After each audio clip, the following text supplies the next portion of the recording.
The Namibian racing driver Adriaan Nel adds another role to his already extensive CV, and today here on Lights Out we chat to him. Hello and welcome to Lights Out. I'm Minardi F1, and as I've mentioned, I'll be chatting with Adriaan Nel about his new role as a driver coach. We also visit the D.A.W Racing facility with Kyle Lawrence and What's Up Buttercup, and have a look at the MSA4 series as well as a 1989 Minardi F1 car that is kept there. We'll be right back.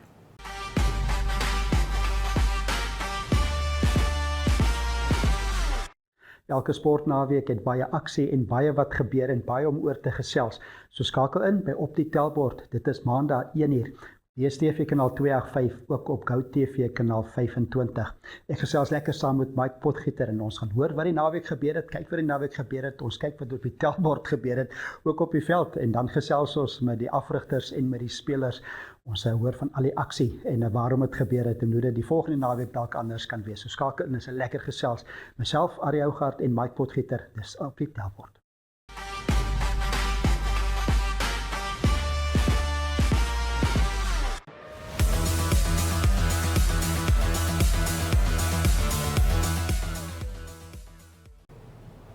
Former MSA F4 driver Adriaan Nel taking on a new role this year. Adriaan, how are you doing? We are well. We? Who's we? Well, five of my personalities, I would say. Yeah, so I would say probably all five of your roles as well. You're Oh, one of those yes, guys for who does sure. a little bit- maybe that would have been the more PG answer. Yes, for sure. The more PR friendly answer. You are a Monster ambassador now. That's the sixth role. Yes, we've added that to the resume now. Yeah. How long is the resume? How many pages? Oh, a driver trainer, driver, ex-driver, that still depends. We see what happens this year. Sim racer, driver coach, data, just signage and Front and back is what I'm and saying. HSEQ and yeah. Yeah, so the newest one to the list, aside from the Monster ambassador, is a driver coach. Yes. Here in Namibia.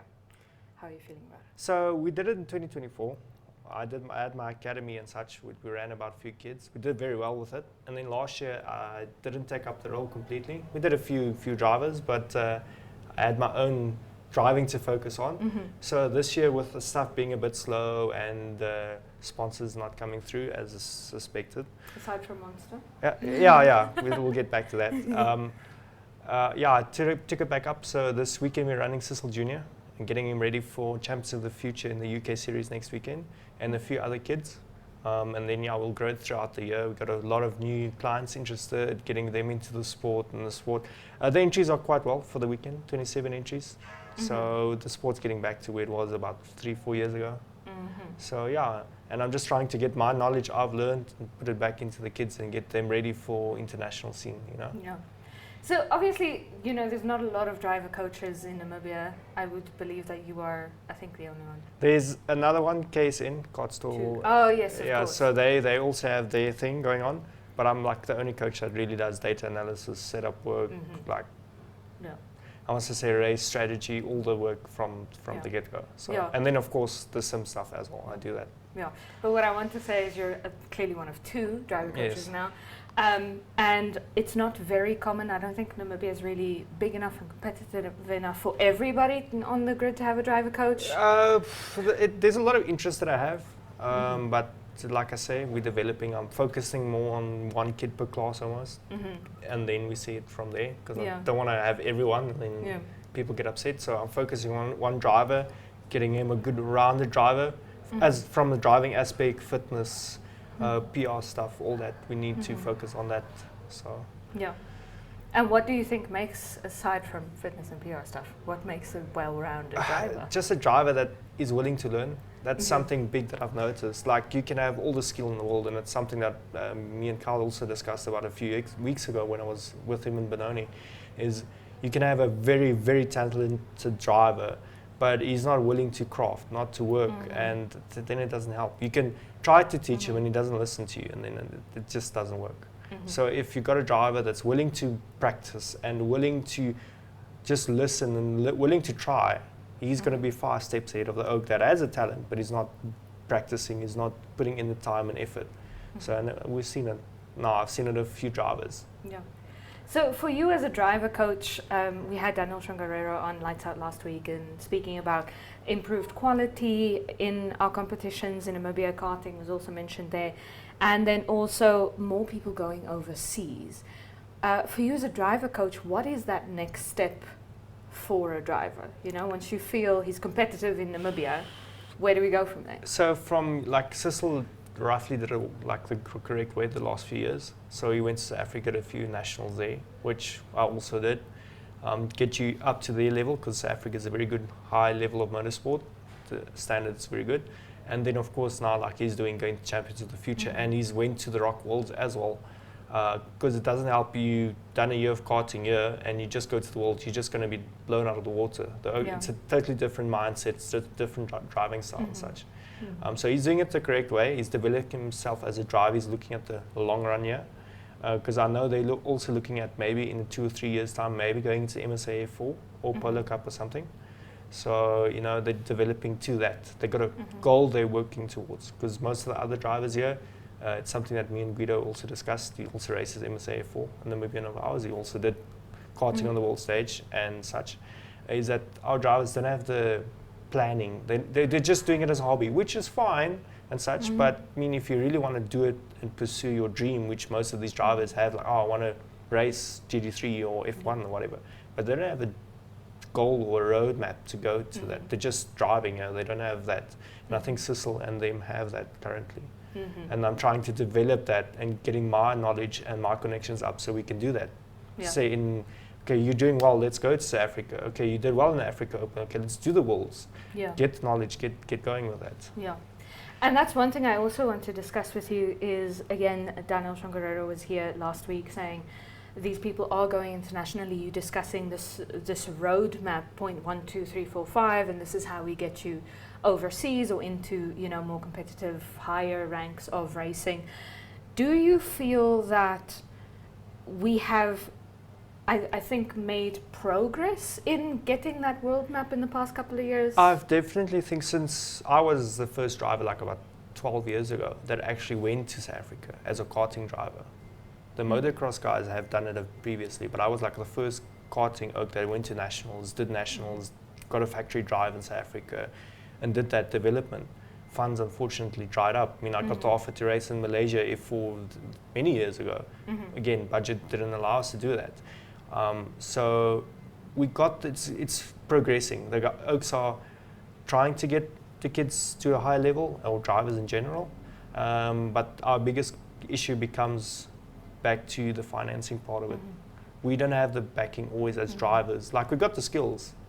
For instance, I got the offer to drive a full carbon LMP3 car now in South Africa, but it's 200K for one event.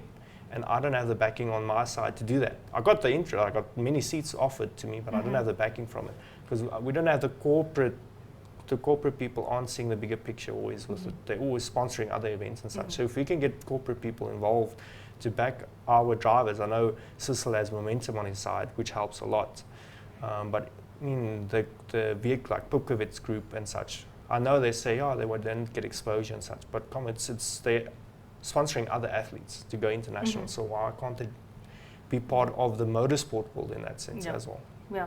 So on that note, I think I'm going to ask you to look directly at the camera and tell our corporates why to get involved in racing. Well, it's like any other motorsport or any other sport, sorry. It's the development of our youth. If there is, people can see that we're putting money into the kids and developing them and growing them as people themselves through the sport and giving them the opportunity to maybe go international, get a paid drive and such. It's like any other sport that we have. Like, look at the cricket, how well the cricket's doing because they got the backing and they got the exposure, and that's the thing we need from our side as well, and in the motorsport world. I mean, I went to the FI Motorsport Games. I'm the first Namibian athlete to do that for motorsport. Go to the world stage was. And I always backed that out of my own pocket. And it would really help if we get the motor, especially the motor group. It's in your industry. We can promote your brand, being like M&Z's doing it with their Jack Buckies and such. Get let's say Hyundai or Toyota. They have a academy in South Africa. Why can't we do something like this? Even on a smaller scale, like we have one development car and one main car for main circuit, or one have a karting team that 2 kids are driving there. Look, it's a lot of money, but I mean, you can write it off on tax and such, and it's good exposure for you, putting back into the community. We do a development program to get kids out of the north to expose motorsport and sport in the north of the country. It will definitely. We're a motoring country. That's the thing. We drive, and the people love cars. So why can't we do it? They should be interested in this. Okay, and then I want to ask you again, still on funding. I think before you went to South Africa for karting, it was very misty out ahead of you. There wasn't really, I don't think you could see very far ahead of you how this was going to work. Do you think that we can now begin to see where funding might come from for African drivers? Like I know Warren, them are busy with the karting Africa. They got their own chassis going now, and there's a lot of support on that side as well. So I think they are more, almost like the FIA are stepping in now to assist and such. And then your big corporate companies are also like outside of Namibia and Africa are trying to see what they can assist. So the interest is growing. So it's not a lost cause. We can do this in the sense of getting our, I mean, there's numerous amount of South Africans now racing in GT World Challenge, Sheldon and Calvin and those oaks. I mean, we've got the class of the field. It's the drivers. I saw it this weekend in MSA F4. Michael Besenot, which I raced against and came second in the championship. Mekil Alabai raced in the UK as a South African oak. He raced in the UK F4 and he raced the Indian championship, and he blew the oak's doors off. And the South African talent is there. I'm saying South African, but the African talent is there. So we can do it if we get the sponsorship and we can get the backing and I think the PR, the mindset of the people. If we can change that to invest in the sport, we will see definitely we can get I wouldn't say a F1 driver maybe in 10 years, maybe 15 years, you don't know. But definitely into GT3 or World Challenge or Nürburgring 24 hours, we can definitely get drivers there. Yeah. So. Yeah, and one of the topics of discussion when we talk about funding racing drivers and having them go overseas is exchange rates.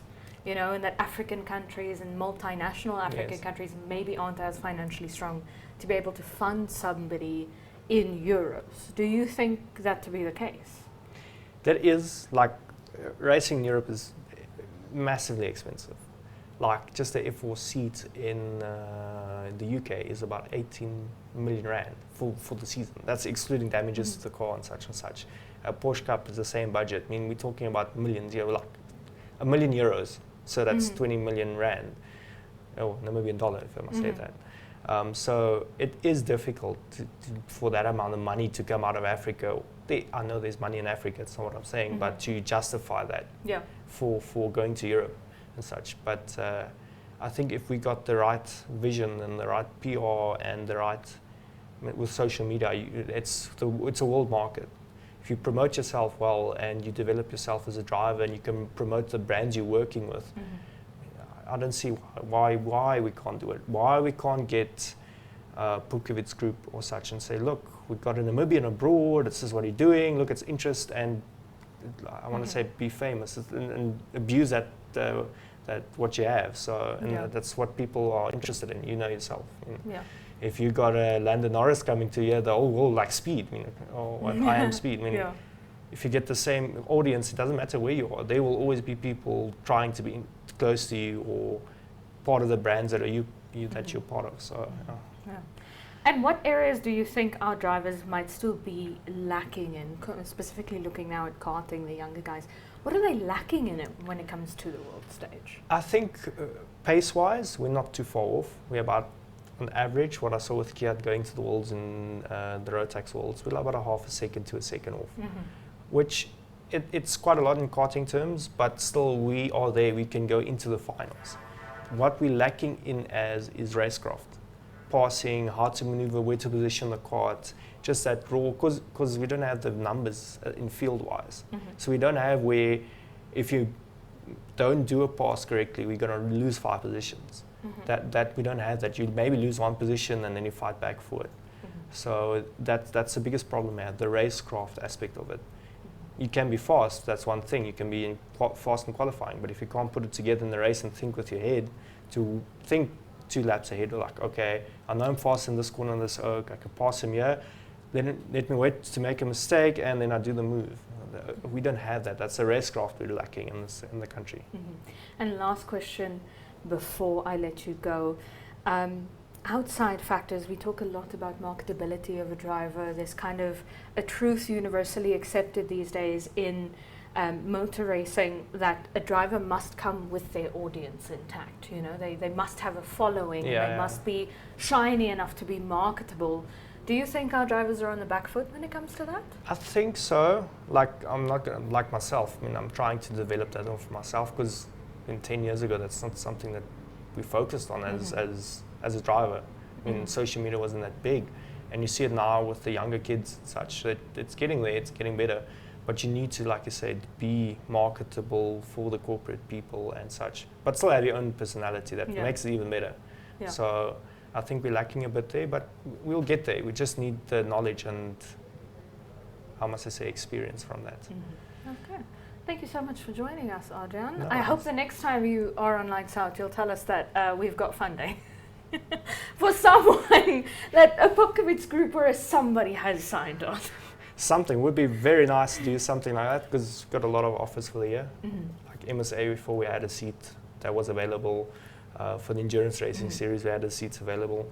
Now, Rico Barlin, they made the Nova prototype, which holds the Kyalami, SWAT Corps, and Killarney lap record currently. So that seat's also available, but we just don't have the funding to. I can't. Yeah, it's big bucks we're talking about here. So, but it's a big market that we're selling now. Just the Extreme Festival, there was like 1,000 online viewers just on the YouTube live stream this weekend. Not just saying about the people at the track and such. And I want to develop it so that we can get a big event this year. You know, get those cars here, get the hype going at Tony Rust, and get the big corporates to see, look, here's interest in this. Yeah, it's a wide open market. Thank you so much for joining us, Adriaan. Thank you. That was Adriaan Nel, former MSA F4 driver, racing driver. Give us that long CV again. Racing driver, driver coach. Driver coach. E-sport driver. Safety officer. Where must I go? Designer. Designer, a nice shirt wearer today. Fiance vibes, you know. Thank you for joining us. This was Adriaan Nel.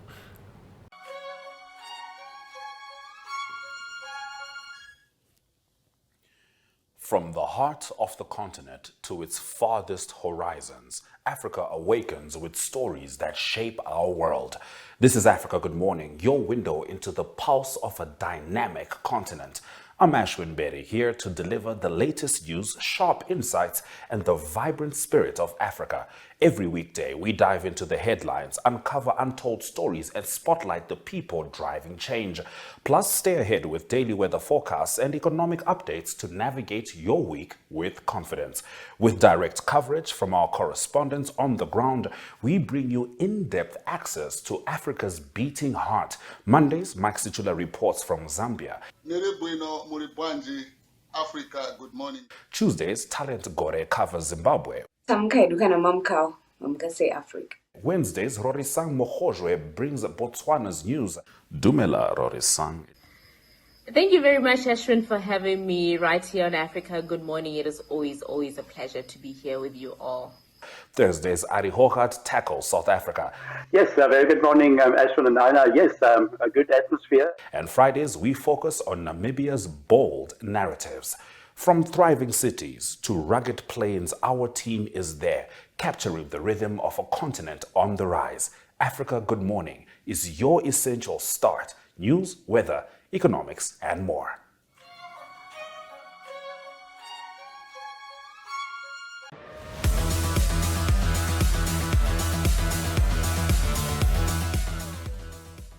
Over now to South Africa, where Kyle Lawrence takes us on a tour through the MSA4 facilities and takes a look at a 1989 Minardi F1 car.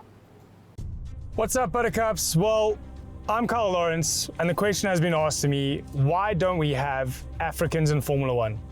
Well, before I tell you why we don't have Africans in Formula One, I thought I should tell you what the pathways are and explain the pathways to you to get Africans to Formula One.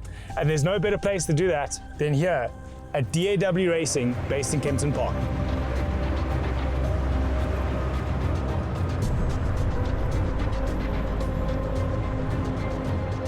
All right then, welcome ladies and gents to D.A.W Racing. Let me take you through to what I actually want to show you while we're here. Now, the obvious first step for any budding F1 star is to go from karting to main circuit. Now, D.A.W Racing are the, I wouldn't say providers of the MSA4 engine, but they are the builders of the MSA4 engine, and this is where all that magic happens. Every single one of those VW MSA4 engines rebuilt and made ready, and the drivers then eventually come through to the spot to get them all dynoed, put onto spec, and they draw a number out of the hat, and that will be their engine for the rest of the year. Every young driver wants to race in a series where all the equipment is equal. Now, to ensure that all the equipment is equal and all the engines are running equally, this is what D.A.W Racing use, and this is the dyno that they use. Now, a little bit of backstory on this dyno. This exact dyno in this container was used by Garth Oberski to compete in the Formula 3 series in the UK aboard his own racing team, D.A.W Racing. It was then closed up, put in a shipping container, and sent here to South Africa, and that is what is used by the MSA4 series to ensure that all the engines are on the same level playing field. Right, so we've spoken about engines, but the one thing we haven't spoken about is the cars. Now, unfortunately, because we came at this day in the week, the track is already packed and left for the first national of the year with all the new MSA4s in there. But what I can talk to you about is what they were based off and what routes can be taken for a young driver to move from karting to a single-seater and start building their career. Now, historically, the step from karting was always taken into Formula Ford. Now, this in front of me is what the Formula Fords have and remain for a very long time in motorsport, through the 90s into the 2000s, and now changing to the carbon fiber monocoque, which is the FIA Formula 4. The issue with FIA Formula 4 and carbon fiber is the cost. So what has been done in Southern Africa is we've created a chrome moly tubular frame with a halo system and a 1-liter turbo motor, which creates the MSA4. But what D.A.W Racing does is they keep these Formula Fords running in Kent format to allow young drivers to have an interim step between karting and the MSA4. They can come and test drive, rent these cars to get themselves up to a level that's ready for the MSA4 series.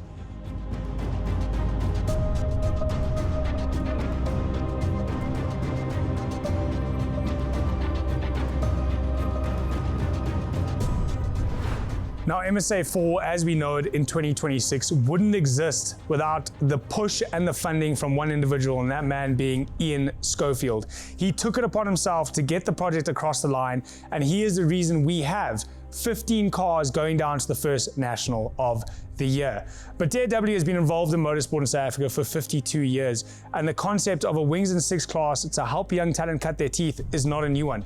And back in 1984, a Formula Ford chassis that was produced here in this workshop was converted to a wings and six car called Formula GTI. 12 of them were produced for the first race, and they were fitted with a 1.8 liter VW motor. So the concept and the history of that wings and six class has continued all the way through to MSA4, who is now also powered by a VW power plant, and allows youngsters to get in and experience what it would be like to go overseas and drive an FIA Formula 4 car. And it gives them a little bit more knowledge at a little bit lower price to give them as much experience as they possibly can get to go show what the African continent has when they travel overseas to compete against Europe.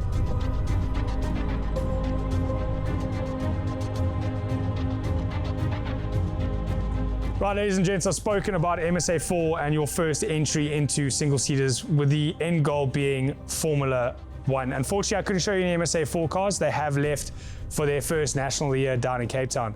But what I can show you is a 1989 M189 Minardi F1 car. Now, this car was driven by Pierluigi Martini in that year's F1 championship, its highest finish being 5th at the French Grand Prix, just highlighting in those years what a team with limited budget could do in an F1 championship.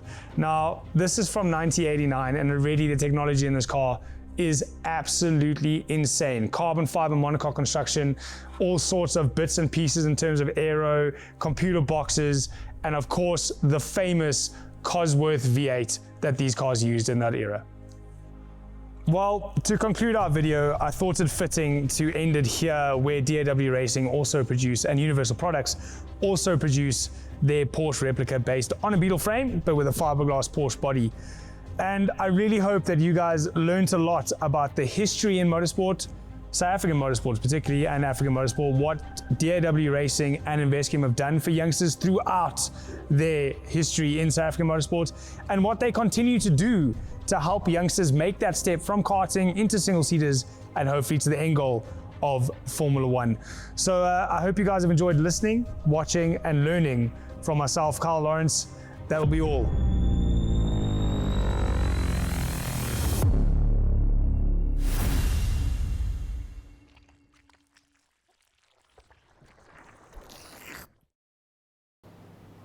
And the checkered flag falls on another episode of Lights Out. Thank you so much for joining us. Remember, you can catch Lights Out every Friday at 5:30 p.m. on network television, DSTV 285 and GoTV 25 in Namibia, as well as oneup2.com. But until next week, drive it like you stole it.